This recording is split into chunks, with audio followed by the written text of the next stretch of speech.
Hey guys, I'm Tom the Tech Chap, and this is the new 2019 Huawei MateBook X Pro.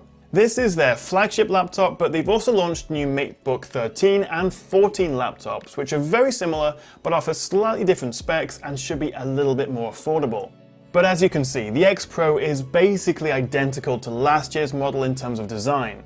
That's no bad thing, of course. It's still a stunning looking laptop with its gorgeous 3x2 display, those ridiculously thin bezels giving it a 91% screen to body ratio, the unique recessed webcam, and that premium space grey metal design, which definitely doesn't look anything like the MacBook Pro. Definitely not in the slightest.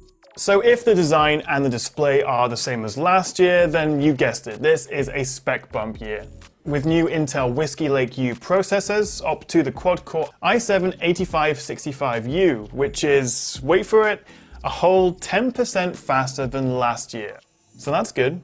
More importantly though, this is one of the first laptops to come with Nvidia's latest entry-level graphics chip, the MX250. That's up from the MX150 last year.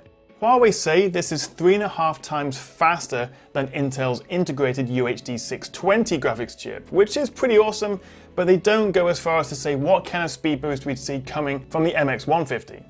There's still no official benchmarks of the new chip, but of course that's something I'll test in the full review, so make sure you're subscribed so you don't miss that.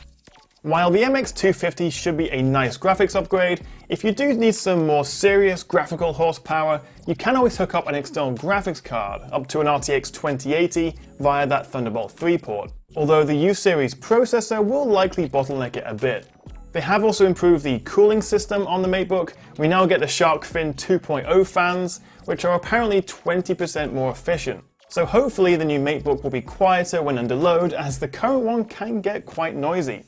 Other little additions include faster Wi-Fi, support for Bluetooth 5.0, the fantastic quad speaker setup has been tweaked, and the touchscreen now supports some nifty gestures. For example, a 3-finger swipe down will take a screenshot.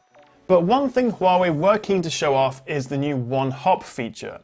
Using Huawei Share 3.0, if you have a Huawei phone, you can just tap it on the palm rest to transfer photos, or even shake the phone and then tap it to live record the screen. It is pretty cool, although I'm not actually sure how often I would use this. It does only work with Huawei phones and tablets running EMUI 9.1 or newer, and it's not going to work in the US for various reasons they didn't really want to go into, just Europe and Asia. Battery life is quoted as between 12 and 14 hours, but again I'll test this in my full review. A quick mention of the new MateBook 13 and 14. The 13 will be the cheapest of the bunch, but it does lack the new MX250 graphics chip, plus it has slightly thicker bezels, meaning the webcam is actually at the top, which is definitely a better position, but you do lose that extra security you get with the recessed webcam. It's also pretty much the same one announced at CES in January, except this MateBook 13 now comes with a touchscreen. The MateBook 14 is closer to the X Pro in terms of size and specs, but the screen isn't quite as sharp or bright. So this year really is just an evolution of the MateBook series, a few refinements and a spec bump. Nothing to get too excited about, but I am looking forward to fully testing and reviewing it soon.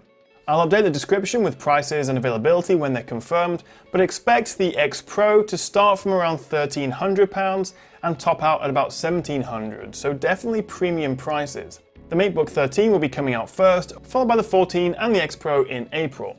But what do you make of the new MateBooks? Could you be tempted to buy one? Let me know what you think in the comments below.